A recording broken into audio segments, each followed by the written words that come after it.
I spent 3 weeks analyzing an 8-second video that a missing woman filmed before she disappeared, and what I discovered in the audio made every linguist I sent it to go completely silent. Do Bigfoots actually speak English, or is something far stranger happening in our forest that we're not supposed to know about? Before you scroll past this, I need you to hear something. Just listen. Really listen. That sound you're about to hear was recorded 3 weeks ago in Northern California. The clip is only 8 seconds long, but those 8 seconds have been quietly moving through cryptozoology circles like a whisper that nobody wants to say out loud. The people who study this stuff for a living, the ones who've spent decades in the woods chasing shadows and analyzing footprints, they're scared. Not excited. Scared. Let me show you what I'm talking about. The video starts shaky. You can tell whoever's holding the phone wasn't planning to film anything. The camera points at trees, tall ones, the kind that block out the sky and make the forest feel like it goes on forever. There's the sound of water trickling somewhere close, probably a creek. Then the camera jerks to the left and you see them. 2 mountain lions. Big ones. Their tan fur catches the light filtering through the branches. Their tails twitch. They're focused on something off camera, something low, probably the person filming. Then everything changes. A roar crashes through the audio. But it's not a lion roar. It's deeper. Rougher. The kind of sound that hits you in the chest even through phone speakers. Branches snap. You hear them crack like gunshots. A tree trunk shakes and you can see the leaves shudder. Then he steps out. I'm going to be straight with you. When I first saw this, I had to pause it. My hands were shaking. You can see him fully. Not a dark blur in the distance. Not a suspicious shadow that could be anything. The camera catches his chest first. It's massive and covered in dark brown hair. His arms hang down past where his knees would be. Long, powerful. The light hits his shoulder and part of his face. You can see the heavy ridge above his eyes. His chest expands as he takes a breath. Then he shouts. The sound is so loud that the phone's microphone can't handle it. The audio distorts and buzzes. But you can still hear it clearly. It's not a howl. It's not a roar. It sounds like words. Actual words. The mountain lions don't stick around to investigate. They bolt. Just gone. Vanished into the forest like they were never there. He stands there for maybe 2 more seconds. His chest rises and falls. His eyes are locked on something. On the camera. On the person holding it. Then he turns sideways, takes 3 heavy steps and disappears back into the trees. 8 seconds. That's all of it. But those 8 seconds are clear. You can see him. You can see the mountain lions running. You can hear what he said. And that's the part that keeps me up at night. This footage came from a woman named Sarah. At least that's the name she used when she sent the file to a researcher I know. Sarah lived alone with her son in a cabin near the Cascade Mountains in Washington State. Small place. Gravel driveway. Trees all around. The kind of spot where your nearest neighbor is a 15-minute drive and cell service is more of a suggestion than a reality. She worked at a gas station on a state route. Ordinary life. Ordinary problems. Until the knocking started. She told the researcher about it in a phone call before she vanished. Her voice on that recording sounds tired. Flat. Like she'd been carrying something heavy for too long. She said it began in September. 3 knocks on the walls at night. Always 3. Always evenly spaced. At first she thought it was the house settling. Old cabins make noise. Wood expands and contracts. But then her son heard it too. He'd come running into her room at midnight saying something was knocking on the wall behind his bed.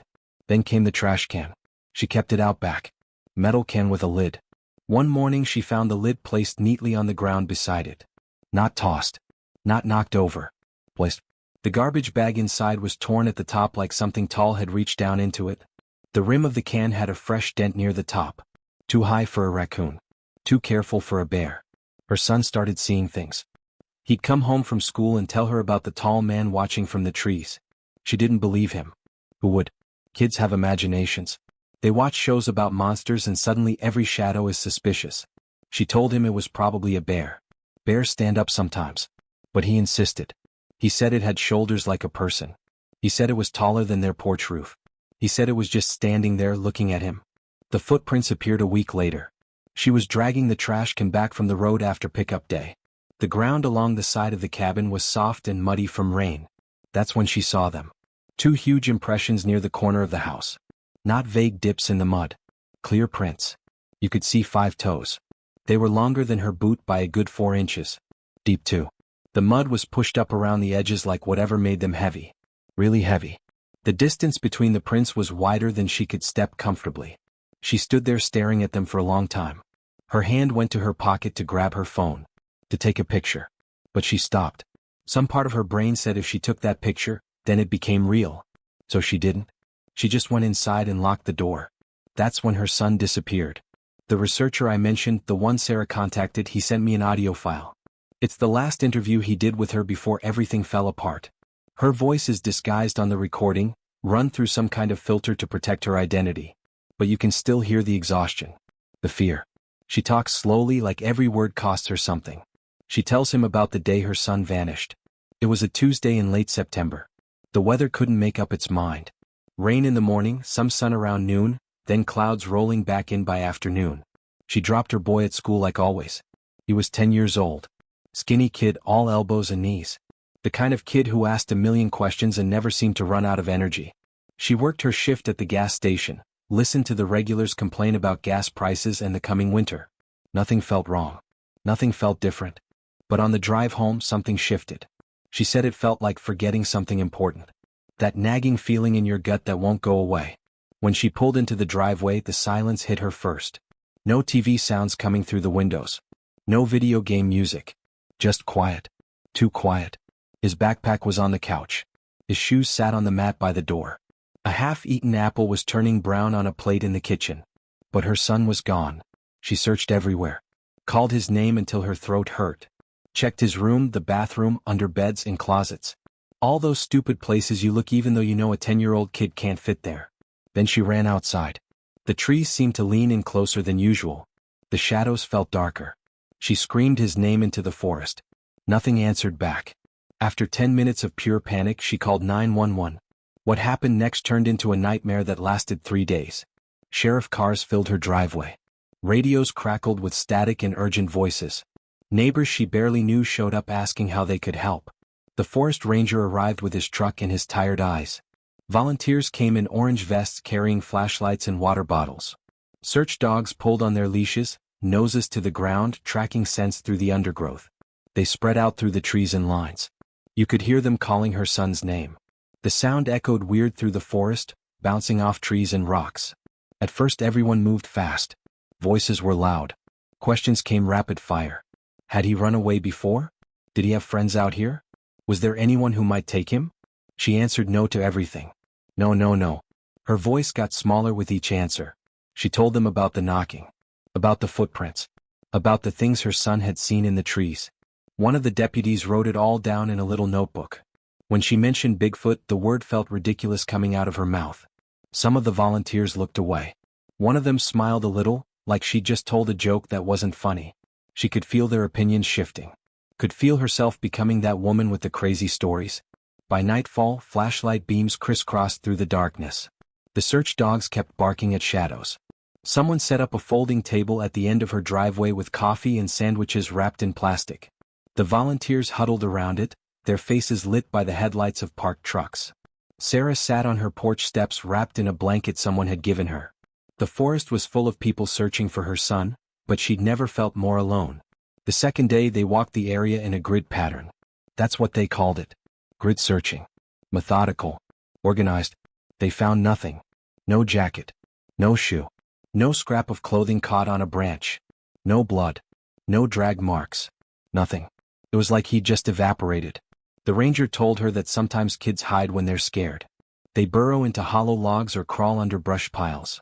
They get turned around and hunker down to wait for help. His voice was kind, but his eyes told a different story. By the second evening the energy changed. People still walked the search lines but slower. Quieter. There were more sideways glances. More whispered conversations she wasn't part of. The volunteers started saying things like kids are tough and he probably found shelter somewhere. The words were meant to comfort her, but they felt hollow. Empty. On the third night, most of the volunteers went home. The sheriff promised they'd keep cars patrolling the roads. The ranger said he'd be back out at first light. They left her alone in that cabin with her son's empty room. His pillow still had the dent where his head had been. His blanket still smelled like him. She lay in her own bed with her eyes wide open, staring at the ceiling. Every horrible thing a mother can imagine ran through her mind on repeat. She couldn't stop it. Couldn't turn it off. Around 3 in the morning she gave up trying to sleep. She sat on the edge of her bed in the dark. The house was so quiet she could hear the kitchen clock ticking. That's when she heard it. 3 soft knocks on the front door. Her whole body went ice cold.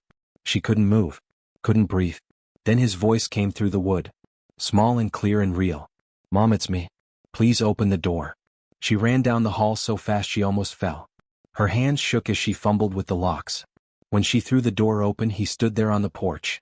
Muddy. Clothes wrinkled. Face a little thinner. But okay. Alive. Oh. Behind him in the darkness stood something else. Something massive that filled the top of the doorway. Something that shouldn't exist but did anyway. Sarah pulled her son inside and slammed the door. Her hands were shaking so hard she could barely work the locks.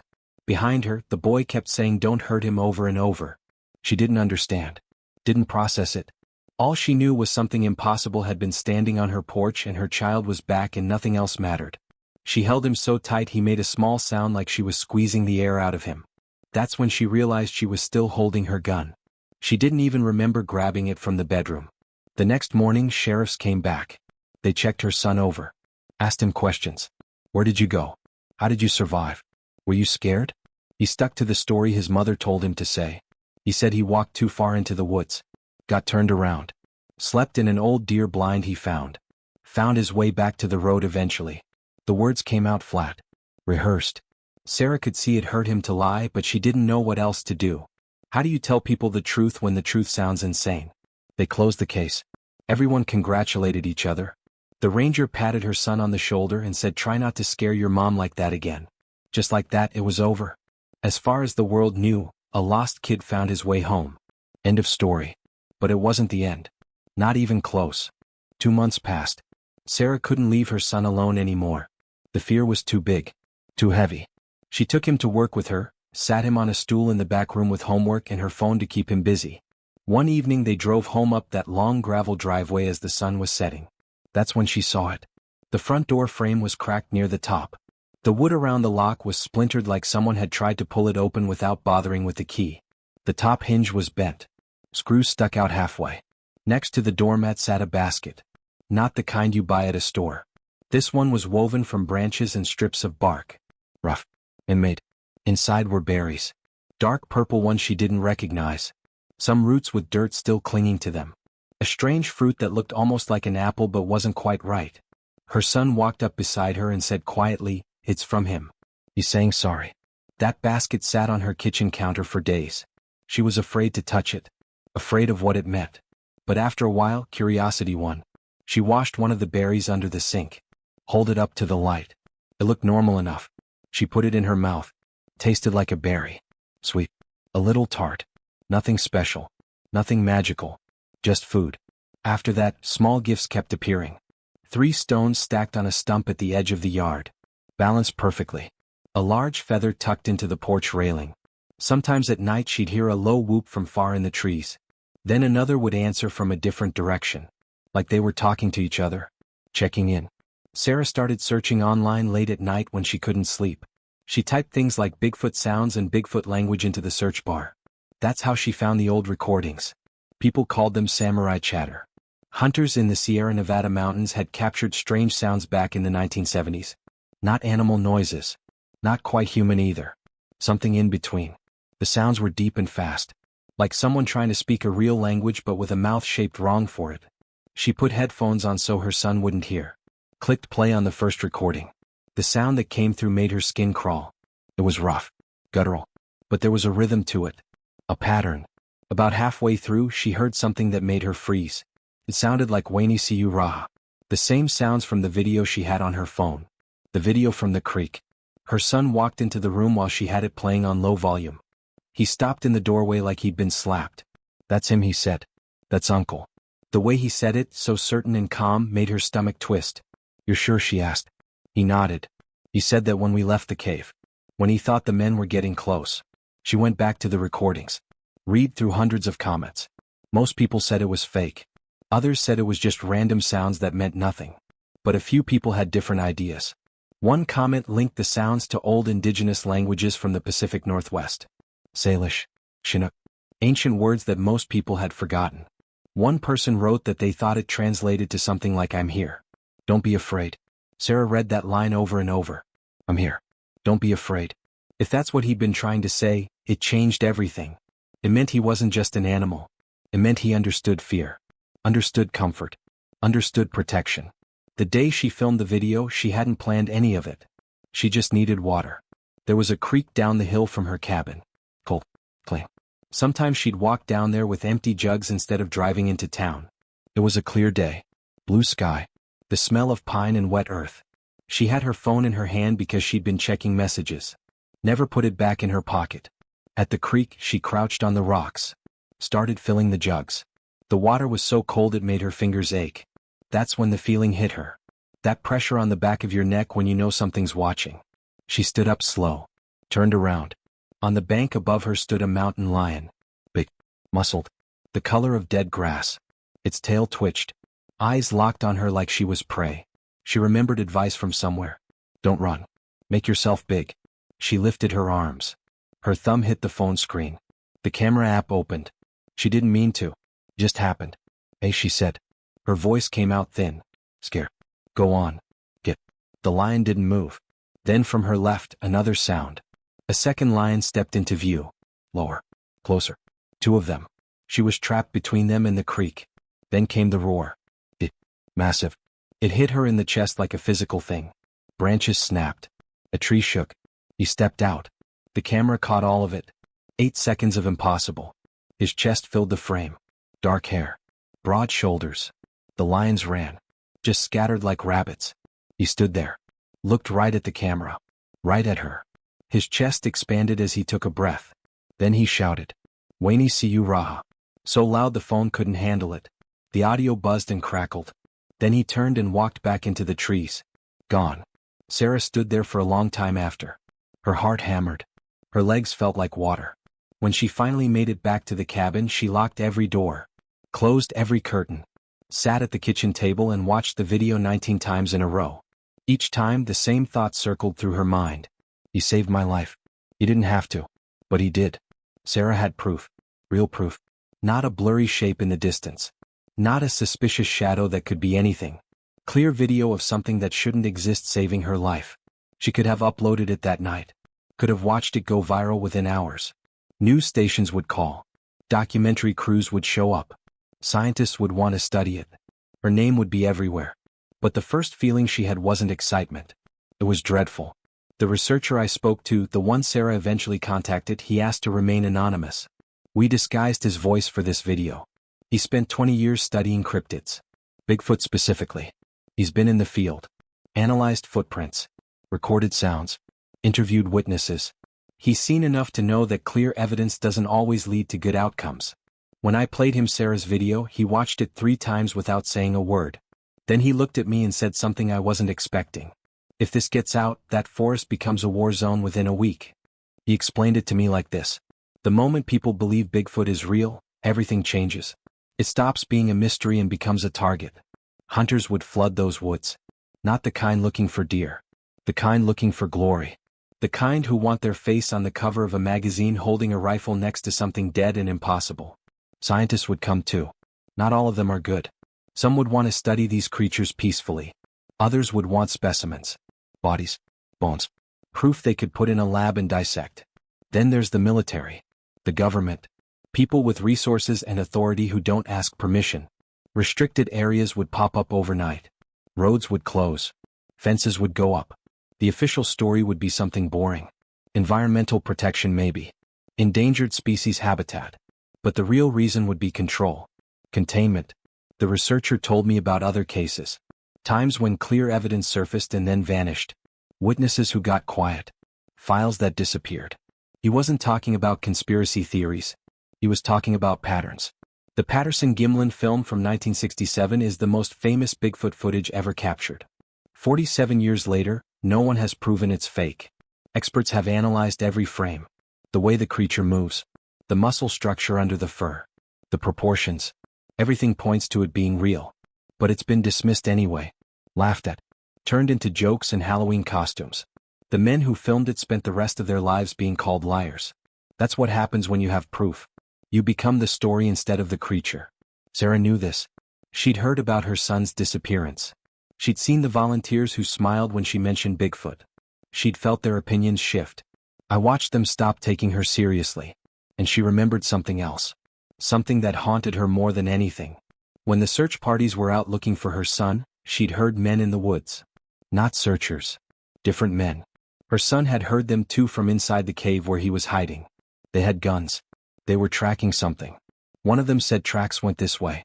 Another one said something about finally getting a shot at one. They were hunting. Not for her lost child. For him. For my uncle. Those men didn't find the cave that day.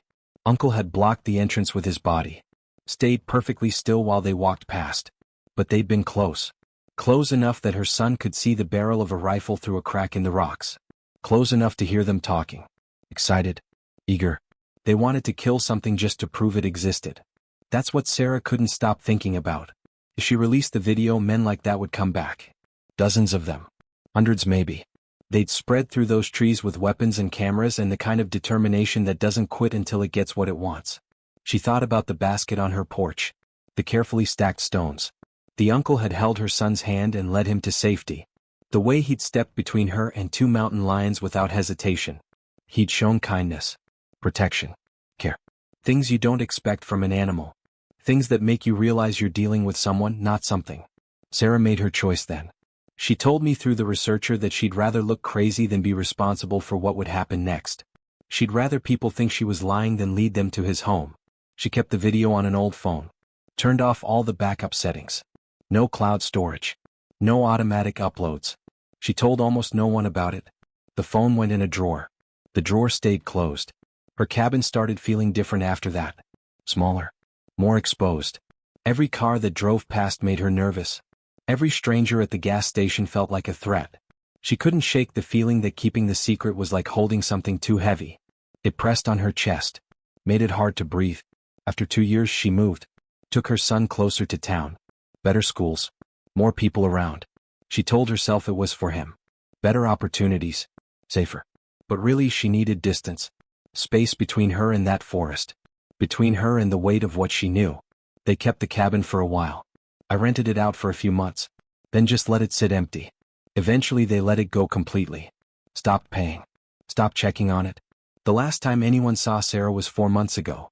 She'd contacted the researcher asking if he knew anyone who studied indigenous languages. Said she had audio she wanted translated properly. I wanted to know for sure what the words meant. He gave her 2 names. Numbers to call. She said thank you and that was it.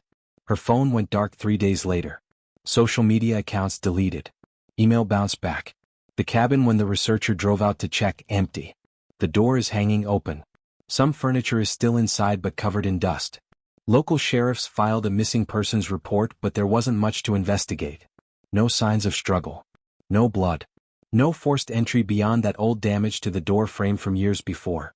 Just gone. Her son, now grown, wouldn't talk about it.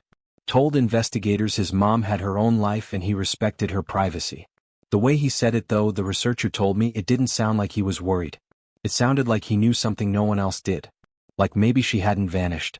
Like maybe she'd just gone somewhere people wouldn't follow. So what does all this mean? What do we do with this information now that we have it? Those are the questions that keep me up at night. Because Sarah's video is real. I've had it analyzed by people who know what they're looking at. The movement patterns are consistent with a living creature, not computer animation. The audio hasn't been manipulated. The way the mountain lions react, pure fear, that's not something you can fake easily. Every expert I've sent this to has said the same thing. This is fake, it's the most sophisticated hoax ever created. But nobody can explain how someone would pull it off. Nobody can point to where the trick is. That leaves us with an uncomfortable truth. They're out there. And they're not what we thought they were. For decades, the assumption has been that if Bigfoot exists, they're just animals. Big apes. Primitive creatures that avoided humans out of instinct. But Sarah's story changes that completely. These beings communicate. They have language. They understand context and intention. They show empathy. Uncle didn't just stumble across a lost child and ignore him. He took him to safety. Kept him warm. Fed him. Protected him from men with guns who would have killed him without a second thought. Think about that for a second. While dozens of people searched the forest calling that boy's name, while his mother sat on her porch steps crying, while volunteers walked grid patterns hoping to find any trace of him, he was safe. He was in a cave with 2 creatures who understood he was lost and scared and needed help. They didn't hurt him. Didn't abandon him. They cared for him. And when he wanted to go home, they brought him back. That's not animal behavior. That's intelligence. That's compassion. And then there's the video itself. Uncle stepped between Sarah and two mountain lions without hesitation. He didn't have to do that. She wasn't his responsibility. But he did it anyway. He roared. Scared them off. Then he shouted something that linguists believe translates to "I'm here, don't be afraid." He was reassuring her. Telling her she was safe. That he meant no harm.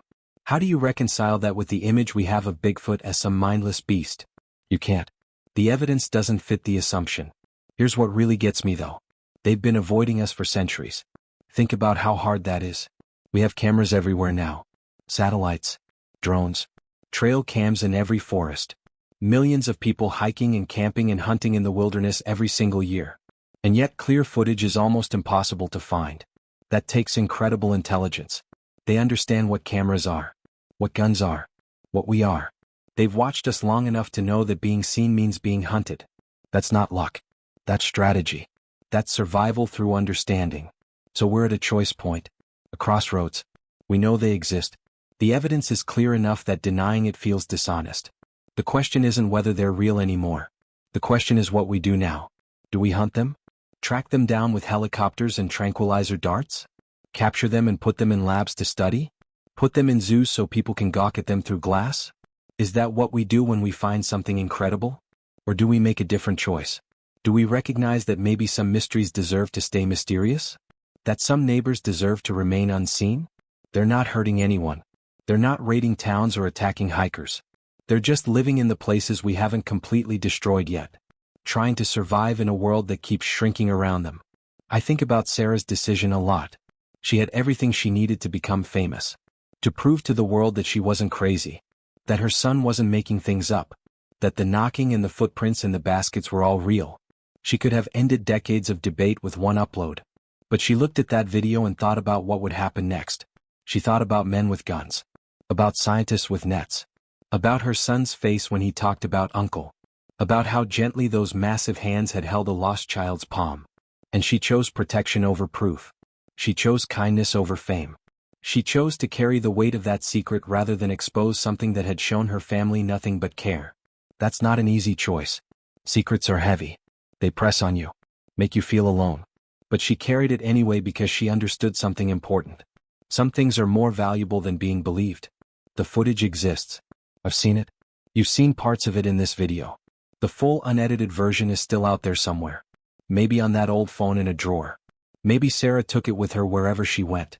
Maybe it's already been destroyed. I don't know. What I do know is this. The truth doesn't need everyone to believe it to be true. Bigfoot exists whether we acknowledge it or not. They've been here longer than we have. They'll probably be here long after we're gone, assuming we leave them any forest to live in. So here's what I'm asking you. If you see something in the woods, if you hear those low whoops at night, if you find 3 stones stacked on a stump that shouldn't be there, what are you going to do? Are you going to grab your phone and chase clicks and views? Are you going to call every news station and cryptozoology group you can find? Or are you going to remember Sarah? Remember her son? Remember that sometimes the best thing you can do with knowledge is keep it quiet? The choice is yours now. You've seen what I've seen. You know what I know. Sarah made her decision. She chose them over us. Over proof. Over fame. Over being believed. And maybe she was right. Maybe the greatest discovery isn't sharing everything we find. Maybe it's knowing when to look away. When to let something remain wild and free and unexplained. When to whisper "I'm here, don't be afraid," and then step back into the shadows where we belong. The video is real. The creatures are real. The question that matters now isn't whether they exist. It's whether we can let them exist in peace.